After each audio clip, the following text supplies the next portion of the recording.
আপনি কি জানেন পুরীর জগন্নাথ দেবকে ৫৬ ভোগের পর কেন নিমের গুঁড়ো দেওয়া হয়? এই প্রথার পেছনে আছে এক হৃদয়স্পর্শী গল্প, এক মায়ের স্নেহ আর ভগবানের অকৃত্রিম ভালোবাসার এক অলৌকিক ইতিহাস। প্রতিদিন রাজা নিজে ভগবান জগন্নাথকে নিবেদন করতেন ৫৬ প্রকারের সুস্বাদু নৈবেদ্য। মন্দিরে চলত বিশাল প্রসাদ তৈরির আয়োজন, ভক্তরা একে বলেন ৫৬ ভোগ। মন্দির থেকে কিছু দূরে বাস করতেন এক বৃদ্ধা। তিনি ভগবান জগন্নাথকে নিজের সন্তান বলে মানতেন। প্রতিদিন মন্দিরে যেতেন আর দেখতেন ভগবান কত রকম খাবার খাচ্ছেন। একদিন তার মনে এলো, এত কিছু খেলে আমার ছেলের যদি পেট ব্যথা করে।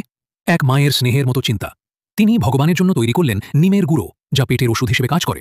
কিন্তু মন্দিরের গেটে থাকা সৈন্যরা তাকে ভেতরে যেতে দেন না। উপহাস করে তার হাত থেকে ওষুধের নিমগুঁড়ো ছুঁড়ে ফেলে দেয় এবং তাকে দূর দূর করে তাড়িয়ে দেন। কাঁদতে কাঁদতে ফিরে যান সেই মা। সেই রাতে রাজা এক আশ্চর্য স্বপ্ন দেখেন। ভগবান জগন্নাথ বলছেন, তোমার সৈন্যরা আমার মাকে ওষুধ দিতে দিচ্ছে না। রাজা আঁতকে ওঠেন। পরদিন সকালে রাজা ছুটে যান বৃদ্ধার ঘরে, তাকে ক্ষমা চান। বলেন, মা, আমার ভুল হয়েছে, এবার নিজেই তুমি নিমগুঁড়ো খাইয়ে দাও তোমার ছেলেকে। মা আবার হাসি মুখে তৈরি করলেন নিমের গুঁড়ো, আর সেই গুঁড়ো নিজ হাতে ভগবানকে নিবেদন করলেন। সেই থেকে শুরু, আজও ৫৬ ভোগের পর জগন্নাথ দেবকে নিমগুঁড়ো দেওয়া হয়।